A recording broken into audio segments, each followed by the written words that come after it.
Good day, viewers, and welcome to another edition of a program inside the Red Chamber. I tend to dwell on very important issues that have somehow dominated discussion both outside and in the chamber. I'll be back briefly, just stay tuned. All right, as you are aware, every National Assembly has critical committees of both chambers that must be put in place as soon as the House is inaugurated. In the case of the Senate, there are about four committees of that nature, or five if I'm permitted. The first one is Committee on Media and Publicity, which after a while has been constituted by the chairman of the National Assembly and the president of the Senate, Ahmad Lawan. They have the Committee on Rules and Business, which is very important and is usually set up almost immediately the assembly is inaugurated. As I speak, that has not been done. Sometimes you wonder who is in charge of the affairs of that committee. Is it the clerk who is just a bureaucrat and lacks certain powers to perform certain roles?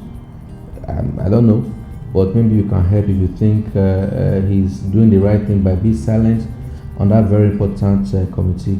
And we have the selection committee of the Senate, which in this case is made up of the principal officers of the National Assembly, Senate in this regard. There are about 10 of them. They are supposed to decide who and what zone the state, what individual senators should get as chairman and vice chairman of the various standing committees which will be established.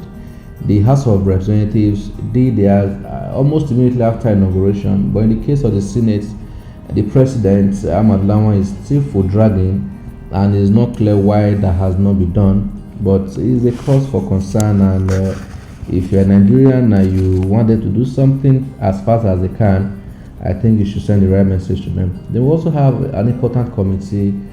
It's called the Public Petitions Committee, which in this case, whenever you have anything against a lawmaker or against somebody who has offended you, or a lawmaker who has misbehaved, like the case of Senator Elisha Abu, are supposed to refer the issue to that very committee, but it has not been constituted. In the past, it was constituted almost immediately the assembly was inaugurated.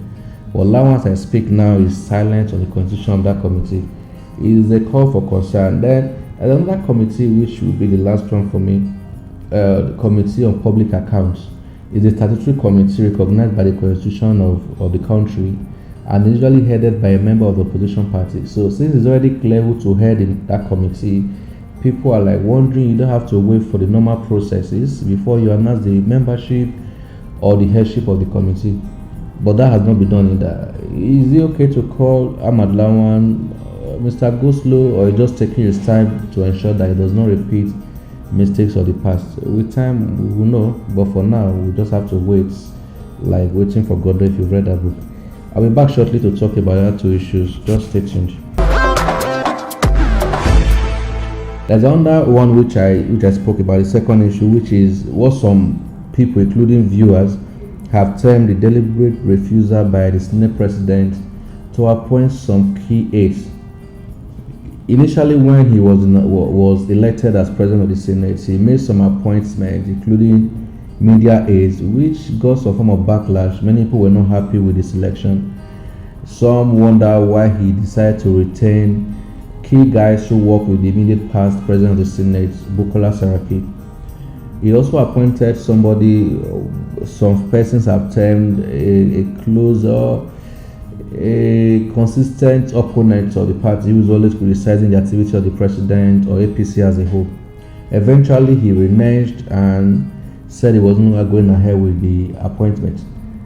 But since then, nothing has been done. That's over a month already. No single appointment has been made apart from the chief of staff and a few, what you can call irrelevant appointments, but the key guys that will drive his agenda have not been appointed. For instance, as I speak, the Senate president has no substantial media advisor who should speak for him when necessary. That one is not in place. Critical aides who should advise him on politics, on economy, on legislative agenda, they are not in place. And it's over a month since he was sworn in as president of the Senate. And he may ask, what could be responsible for this? My question is just like yours, what could be responsible?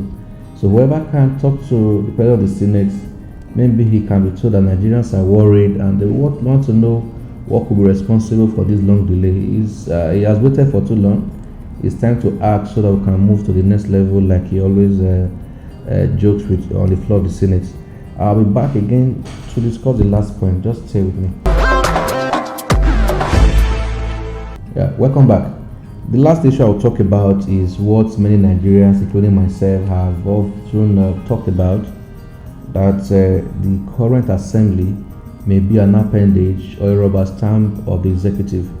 There's an argument that the leadership of the National Assembly has repeatedly denied that will not happen, although they will not physically fight with the president or ministers that be appointed eventually, but that when necessary they will challenge some of their decisions or things they will do. But Nigerians are still not convinced that they will be able to go ahead with these threats because of the way and manner they emerge as leaders of the assembly. In the past, it was only like a thing of a rebel or rebellion, so to say, that whoever the presidency supported did not emerge, and those who emerged eventually also went through the back door and did not succeed at the end of the day. But for the first time in a long while, that jinx was broken, and with a bipartisan arrangement and with the strong backing of the president and the party APC, Ahmad Lawan emerged. His deputy, Senator Ovio Magege, also emerged as one of the presiding officers. Now, the question everyone is asking is, if the president of the country, Muhammadu Buhari, played a major role in the emergence, would they have the guts to challenge him where and when necessary? Like the case of Saraki, who many believe played a major role in curtailing some of the SSCs of the executive. In the case of Lawan, will he have the guts to do that? Will he allow senators to sometimes criticize the activities or decisions of the president on the floor without any backlash?